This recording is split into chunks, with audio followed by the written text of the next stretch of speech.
चलिए, आज हम लोग पॉक्सो पढ़ने वाले हैं।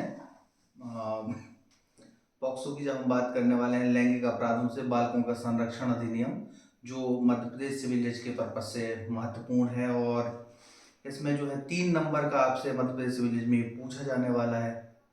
बहुत ज़्यादा टेक्निकल नहीं है, बहुत ज़्यादा कुछ समझने का इसमें है नहीं। इसमें चीज़ें कुछ याद रखने लायक हैं और कुछ पर्टिकुलर चीज़ों से ही इसमें क्वेश्चन बनने वाले हैं। तो इन्हीं को ध्यान में रखते हुए हमने एक छोटी सी क्लास में इसको ख़त्म करने के लिए प्रयास किया है। तो इसको हम लोग शुरू करते हैं।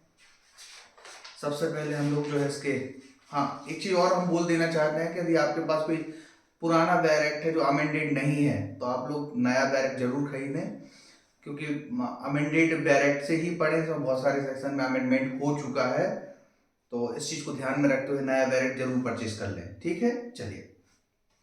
लैंगिक अपराधों से बालकों का संरक्षण अधिनियम 2012 का ये एक्ट है, एक्ट नंबर 32 है। और इसमें एक जो इंट्रोडक्टरी लाइन के जस्ट बाद लाइन डली हुई है, संविधान के अनुच्छेद 15 का खंड 3 अन्य बातों के साथ राज्य को बालकों के लिए विशेष उपबंध करने के लिए सशक्त करता है। तो आपको याद होगा कि आर्टिकल 15 क्लॉज 3 जो है वो बालकों के संबंध में स्पेशल लॉज लाने के लिए परमिट करता है। इसके बाद दूसरा, यहाँ सेकंड पैरा में यहाँ लिखा हुआ है, संयुक्त राष्ट्र की महासभा द्वारा जो है बालकों के लिए अधिकारों को और बालकों के सर्वोत्तम हित को ध्यान में रखते हुए 11 दिसंबर 1992 को ये अंगीकार किया है। ठीक है, इसको भी याद रखिएगा, ये डेट भी यहाँ याद रखने योग्य है आप लोगों के लिए। इसके बाद जो है सीधा पहुंच जाते हैं हम लोग सेक्शन 1 पे। तो पॉक्सो एक्ट की जो सेक्शन 1 है उसमें संक्षिप्त नाम बता दिया है। संक्षिप्त नाम आप लोगों को पता है, इसका जो एक्सटेंड है, विस्तार है, होल ऑफ इंडिया पे हो चुका है। पहले जम्मू कश्मीर पे नहीं था, पर अब होल ऑफ इंडिया पे है वर्तमान में। जम्मू कश्मीर रीऑर्गेनाइजेशन एक्ट के तहत जो है अब इसको ऑल ओवर इंडिया पे इसका एक्सटेंशन हो चुका है। डेट की जब हम बात करते हैं लागू होने की, एनफोर्समेंट डेट जो है इसकी 14 नवंबर 2012, 14 नवंबर 2012 को ये लागू हो चुका है। इसको आपको याद रखना है। ठीक है, इसके बाद यहाँ डेफिनेशन क्लॉज की बात करते हैं। तो डेफिनेशन क्लॉज जो है आपकी सेक्शन से जुड़ी हुई है, तो आपको सेक्शन नंबर भी याद रखना है और डेफिनेशन क्लॉज भी याद रखना है। डेफिनेशन से क्वेश्चन पूछा गया है तो आपको डेफिनेशन क्लॉज याद रखना है, और जो सेक्शन से जुड़ी हुई सेक्शन है वो भी आपको याद रखना है। ऐसे का यदि याद रखेंगे आप डेफिनेशन क्लॉज और जो पीछे सेक्शन जो उससे जुड़ी हुई है, दोनों याद रखेंगे आप, तो आपका डबल फायदा होगा। ठीक है, चलिए। तो सबसे पहले शुरुआत जो होती है सेक्शन 2A, गुरुतर प्रवेशन लैंगिक हमला। तो लैंगिक हमला आपको हर जगह लिखा मिलेगा, सेक्सुअल असॉल्ट की बात मिलेगी। तो यहाँ गुरुतर प्रवेशन लैंगिक हमला की बात की गई है शुरुआत में। अग्रे गुरुतर प्रवेशन लैंगिक हमला को जो है सेक्शन 5 में यहाँ इन्होंने परिभाषित किया है आगे। तो सेक्शन 5 से आप याद रखेंगे। हाँ, एक चीज और है, सेक्शन 5 में जो डिफाइन किया गया है तो इसका दंड सेक्शन 6 में है। तो इस टाइप से आप इनके दंड भी याद रख सकते हैं इसी के साथ साथ। इसके बाद आता है गुरुतर लैंगिक हमला। ठीक है, गुरुतर लैंगिक हमला, तो यहाँ इन्होंने बता दिया है गुरुतर लैंगिक हमला जो है सेक्शन 2B में परिभाषित किया गया है। इसका वही अर्थ है जो सेक्शन 9 में बताया गया है। इसके बाद सेक्शन 2C सशस्त्र बल या सशस्त्र बलों के सदस्यों की बात की गई है, तो इसको ज्यादा महत्वपूर्ण है नहीं। इसके बाद 2D जो है, इस पे IMP मार्क कर लीजिएगा। इसमें बालक बताया गया है, तो बालक की एज भी यहाँ फिक्स कर दी गई है 2D में, कि जो 18 ईयर से कम है। 18 ईयर नहीं, 18 ईयर से जो कम है वो बालक है, 18 ईयर से ज्यादा है वो बालक नहीं है। ठीक है, इसके बाद आ जाता है सेक्शन 2DA, बालकों संबंधी अश्लील सामग्री को यहाँ इन्होंने परिभाषित किया है। बालक संबंधी अश्लील सामग्री जो है इसको परिभाषित किया गया है। चलिए, इसके बाद नेक्स्ट सेक्शन है सेक्शन 2F, प्रवेशन लैंगिक हमला, पेनिट्रेटिव सेक्सुअल असॉल्ट की बात की गई है, जो सेक्शन 3 में डिफाइन किया गया है, जिसका दंड जो है सेक्शन 4 में दिया गया है। तो इसके साथ ही साथ आप लोग ऐसा याद रखते जाएं किस में डिफाइन किया गया है, किस में दंड दिया गया है। इसके बाद जी को याद रखने की जरूरत है नहीं। सेक्शन 2H, जिसमें धार्मिक संस्था की बात की गई है, तो इसको भी याद ना रखें तो ज्यादा अच्छा है। इसके बाद आ जाता है सेक्शन 2I, लैंगिक हमला, सेक्सुअल असॉल्ट। तो सेक्शन 7 में परिभाषित किया गया है, जिसका दंड जो है सेक्शन 8 में दिया गया है। इसके बाद जो नेक्स्ट सेक्शन है 2J, सेक्सुअल हैरासमेंट, लैंगिक उत्पीड़न। तो लैंगिक उत्पीड़न जो है सेक्शन 11 में परिभाषित किया गया है।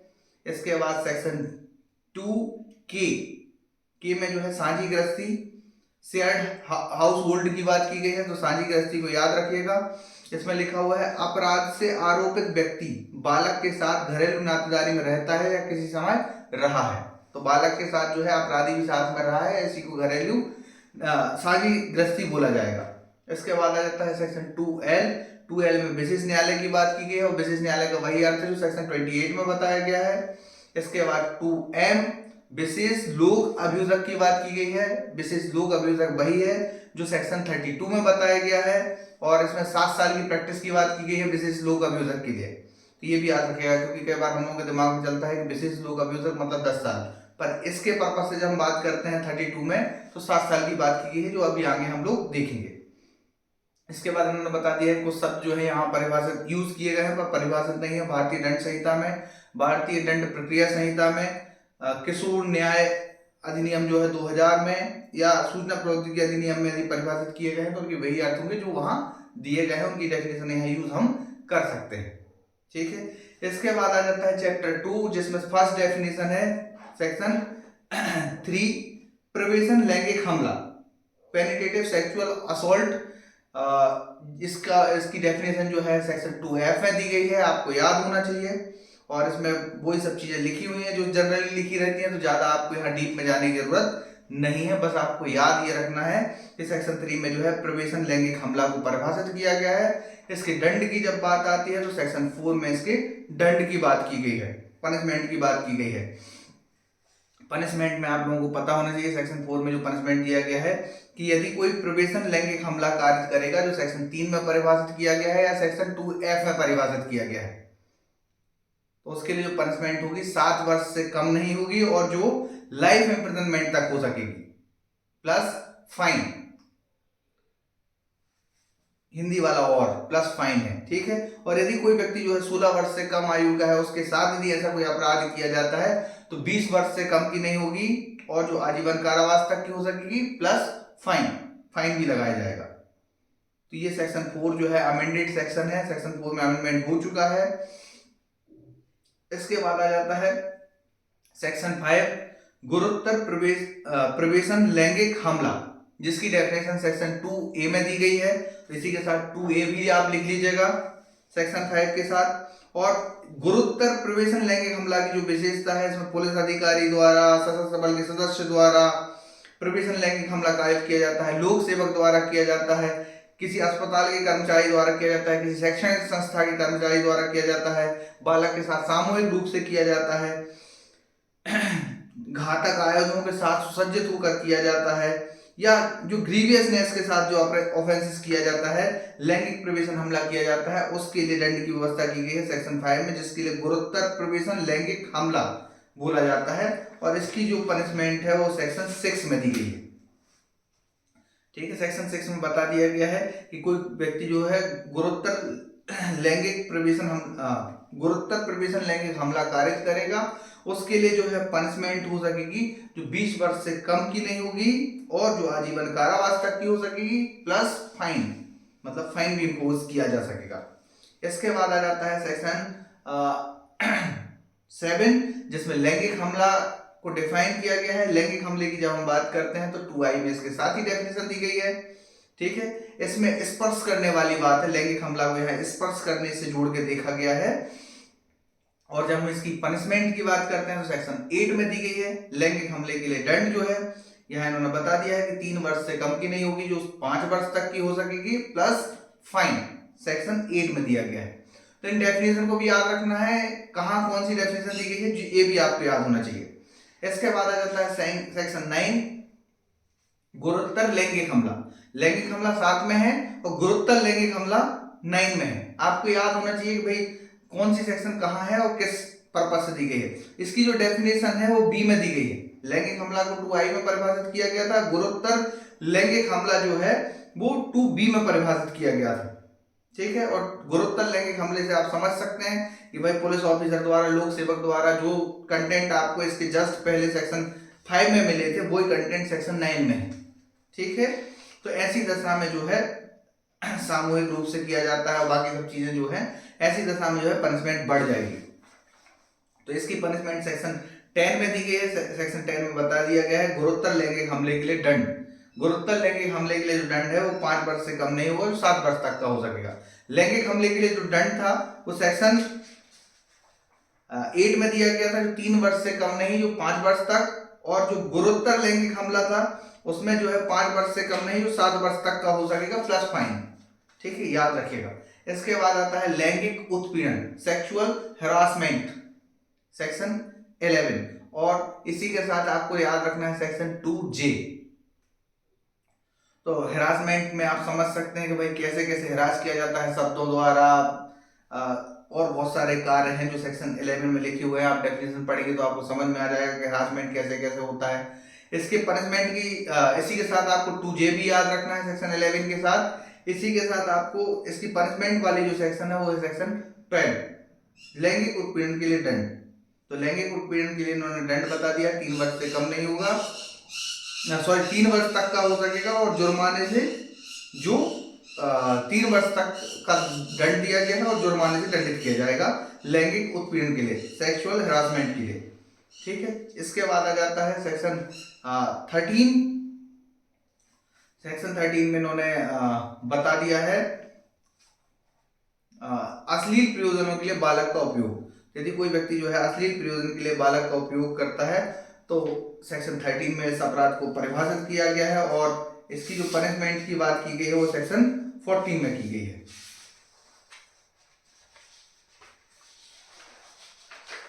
ठीक है, चलिए तो 14 में अपन बात कर लेते हैं। 14 में कोई ऐसी अलग से कोई पनिशमेंट नहीं है, बस यही है कि 5 वर्ष तक की हो सकेगी और जुर्माने से। और यदि फिर से कोई अपराध करता है, सेकेंड टाइम कोई अपराध करता है तो 7 वर्ष तक की हो सकेगी और प्लस फाइन।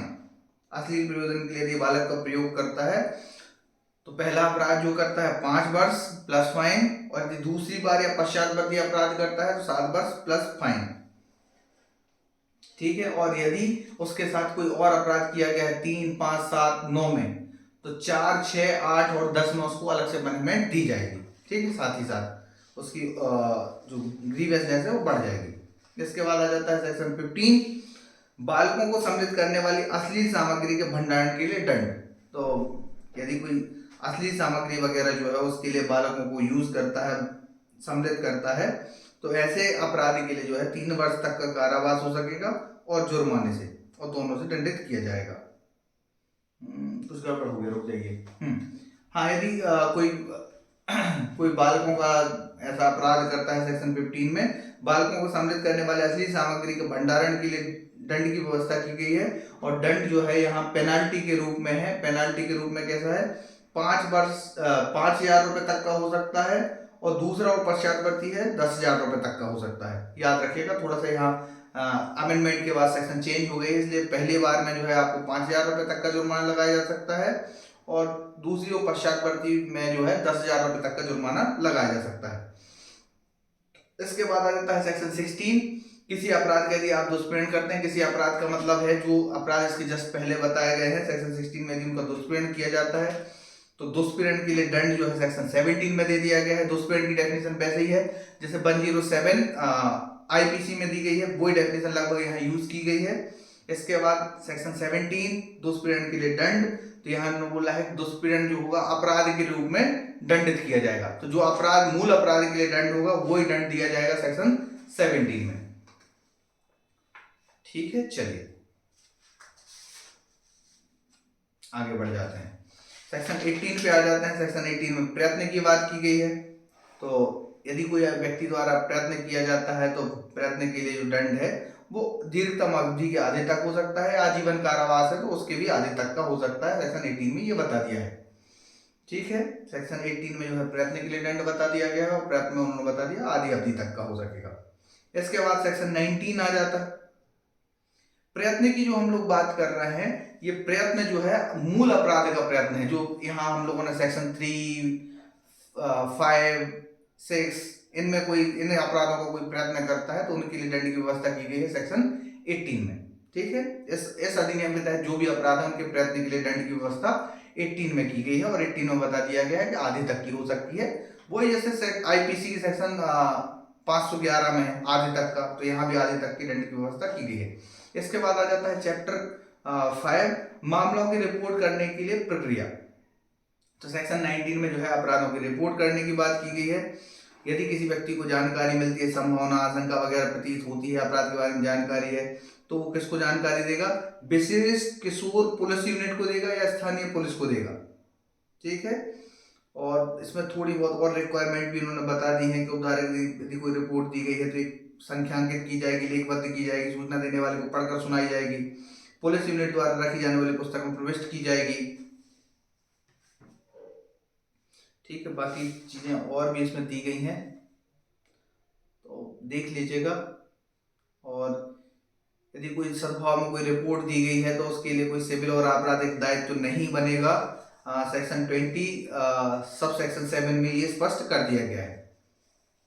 इसके बाद आ जाती है सेक्शन 20, मामले को रिपोर्ट करने के लिए मीडिया स्टूडियो या फोटो चित्रण सुविधाओं की बाध्यता।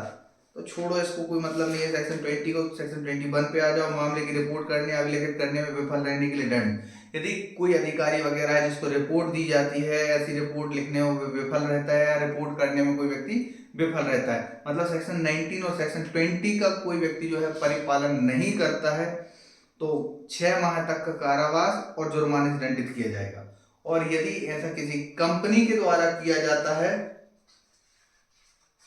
यदि ऐसा किसी कंपनी के द्वारा किया जाता है तो उसके लिए अलग से दंड की व्यवस्था की गई है जो 1 वर्ष तक का हो सकेगा और जुर्माने से। ठीक है, पर इन्होंने स्पष्ट कर दिया है कि सेक्शन 21 की कोई बात जो है बालक को लागू नहीं होगी। बालक पर किसी भी प्रकार का दायित्व नहीं सौंपा जाएगा या उस पर किसी भी प्रकार का दायित्व अधिरोपित नहीं किया जाएगा सेक्शन 21 के तहत। इसके बाद आ जाती है सेक्शन 22, मिथ्या परिवार या मिथ्या सूचना के लिए दंड। यदि कोई व्यक्ति जो है मिथ्या सूचना देता है या मिथ्या परिवार प्रस्तुत करता है तो सेक्शन 22 में बता दिया गया है कि 6 माह तक का कारावास और जुर्माने से ऐसे व्यक्ति को दंडित किया जाएगा।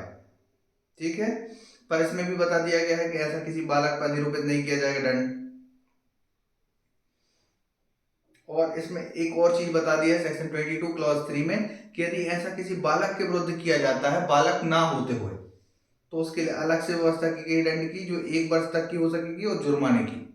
यदि नॉर्मली आप झूठी मिथ्या सूचना वगैरह देते हैं तो 6 माह, यदि किसी बालक के विरुद्ध झूठी सूचना वगैरह देते हैं तो 1 वर्ष तक का कारावास से आप दंडित किए जाएंगे, सेक्शन 22 क्लॉज 3, इसको याद रखिएगा।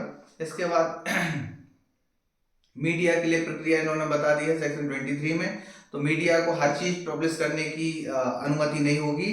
ठीक है, जब तक कि भाई न्यायालय खुद परमिट ना कर दे, और यदि न्यायालय की बिना परमिशन की मीडिया के द्वारा कोई पब्लिकेशन वगैरह किया जाता है तो यहाँ इन्होंने बता दिया है कि 6 माह तक का कारावास जो 1 वर्ष तक का हो सकेगा और जुर्माने से दंडित किया जाएगा ऐसे मीडिया हाउसेस को, सेक्शन 23। तो मीडिया ट्रायल पे भी रोक लगाने के लिए सेक्शन 23 का यूज किया जा सकता है, या सेक्शन 23 जो है पब्लिकेशन से बच्चों को बचाने के लिए यूज की जाएगी।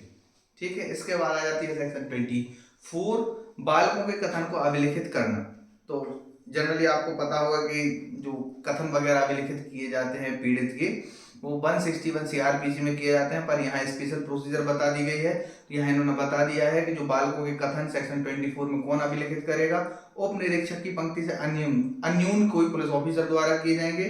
मतलब ऐसा ही रैंक का कोई पुलिस ऑफिसर होना चाहिए, और जो क्या होना चाहिए, महिला होना चाहिए।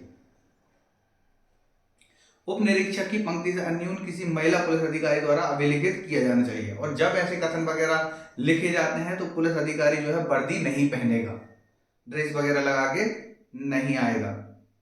ठीक है, इसके बाद ये है कि अभियुक्त की पहुंच से दूर रखा जाएगा, सब सेक्शन 3 में बता दिया है। सब सेक्शन 4 में बता दिया गया है कि रात्रि में किसी पुलिस स्टेशन में निरुद्ध नहीं किया जाएगा, तो बालक को किसी रात्रि में किसी पुलिस स्टेशन में नहीं रखा जाएगा। ठीक है, बाकी सब छोड़ दो, कोई दिक्कत नहीं। इसके बाद आ जाती है सेक्शन 25, मजिस्ट्रेट द्वारा बालक के कथन का अभिलिखित किया जाना। तो आपको पता होगा कि 164 के तहत पीड़ित के कथन अभिलिखित करने की परमिशन न्यायाधीश के पास होती है। तो जैसे यहाँ भी प्रावधान कर दिया गया है सेक्शन 25 में, तो मजिस्ट्रेट द्वारा बालक के कथन अभिलिखित किए जाएंगे, 164 के तहत किए जाएंगे।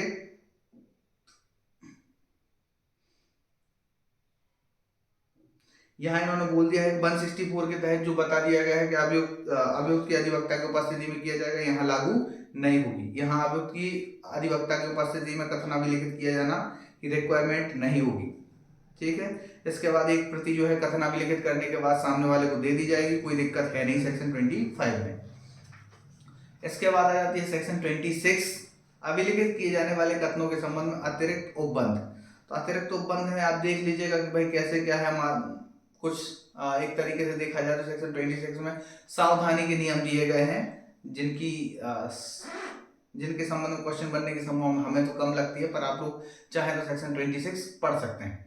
इसके बाद आ जाता है सेक्शन 27, बालक की चिकित्सीय परीक्षा। तो आपने देखा होगा जहां अभिरक्षा वगैरह में लिए जाते हैं या पीड़ित को जब किसी इन्वेस्टिगेशन के पर्पज से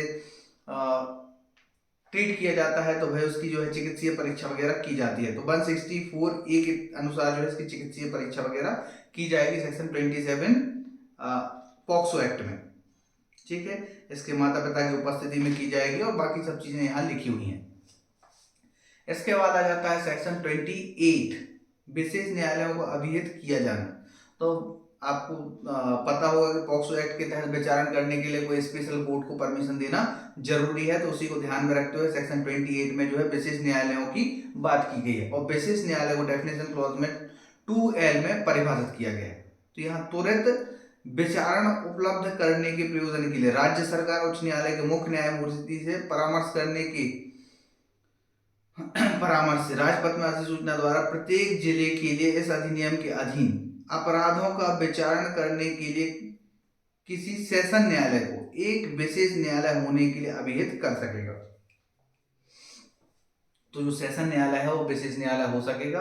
कौन करेगा? राज्य सरकार करेगा, हाई कोर्ट के मुख्य न्यायमूर्ति के परामर्श से राजपत्र में अधिसूचना द्वारा, ठीक है। इतना याद रखो, इससे ज्यादा यहाँ याद रखने की जरूरत है नहीं। इसके बाद आ जाता है सेक्शन 29, कतिपय अपराधों के बारे में उपधारणा, ठीक है। तो यहाँ सेक्शन 29 में उपधारणा की बात कर ली है। यहाँ सेल्फ प्रिज्यूम वर्ड लिखा हुआ है, मतलब विधि की खंडनीय उपधारणा है, जिसमें ये उपधारणा की जाएगी कि जिस व्यक्ति पर अपराध का आरोप है उसने अपराध कारित किया है, ठीक है। अपराध या अपराध का प्रयत्न या अपराध का दुष्प्रेरण, जब तक कि तत्प्रतिकूल साबित ना कर दिया जाए। इसके बाद आ जाता है सेक्शन 30।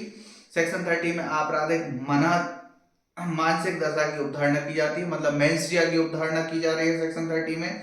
यहाँ भी सेल्फ प्रिज्यूम है, मतलब विधि की खंडनीय उपधारणा है। तो यहाँ भी आपराधिक मनः स्थिति की उपधारणा की जाएगी। अभियुक्त ने जो अपराध कारित किया है वह आपराधिक मनः स्थिति के तहत किया है, ठीक है। मेंस्ट्रिया की उपधारणा की जाएगी सेक्शन 30 में।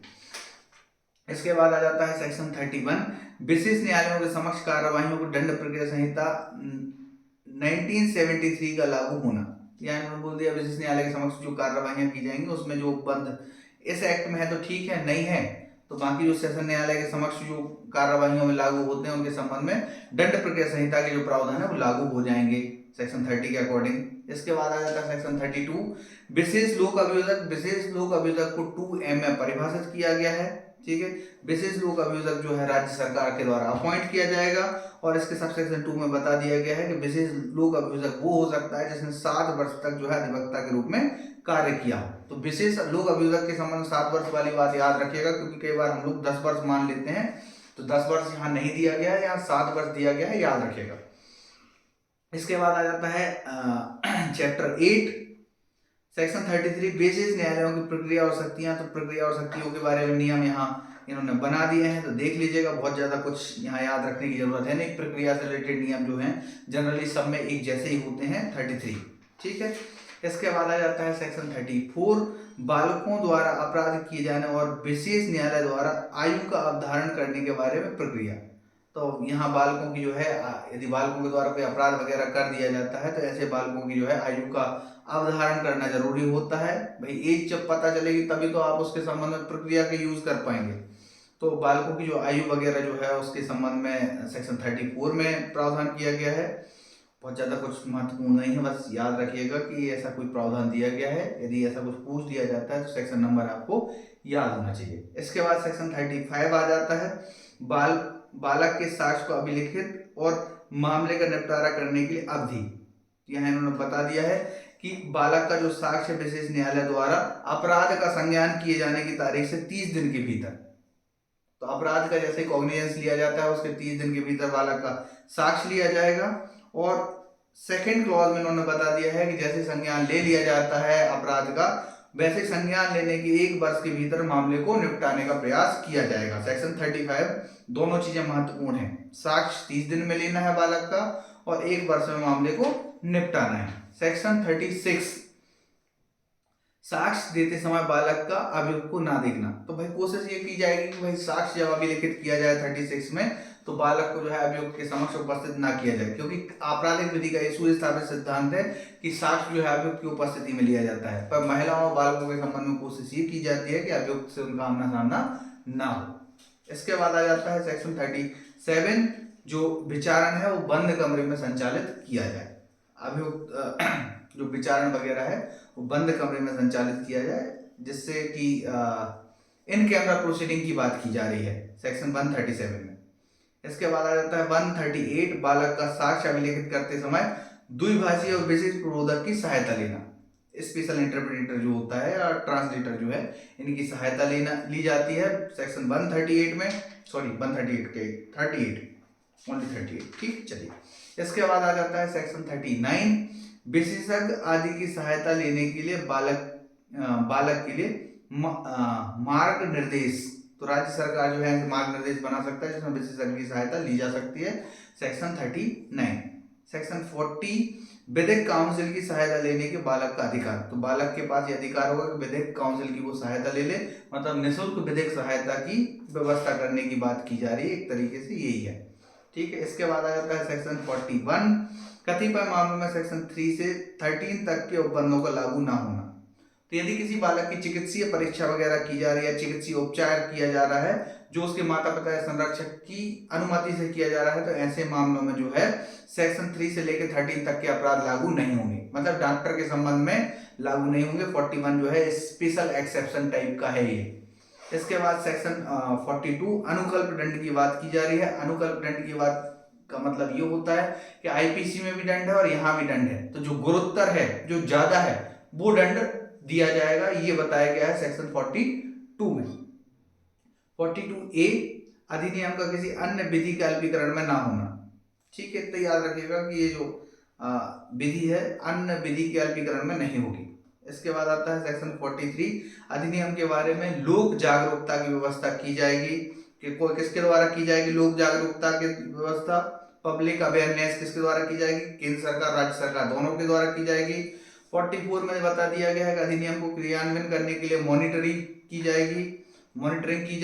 45 में इन्होंने बता दिया नियम बनाने की शक्ति जो है 45 में केंद्र सरकार के पास है, और 46 में जो हम बात करते हैं तो केंद्र सरकार जो है कठिनाइयों को दूर करने का प्रयास करेगा, ठीक है, 2 वर्ष के भीतर। ये एक्ट आपका जो है यहाँ खत्म हो जाता है पॉक्सो, और आशा करते हैं कि आपको चीजें समझ में आई होंगी, कोई दिक्कत नहीं हुई होगी।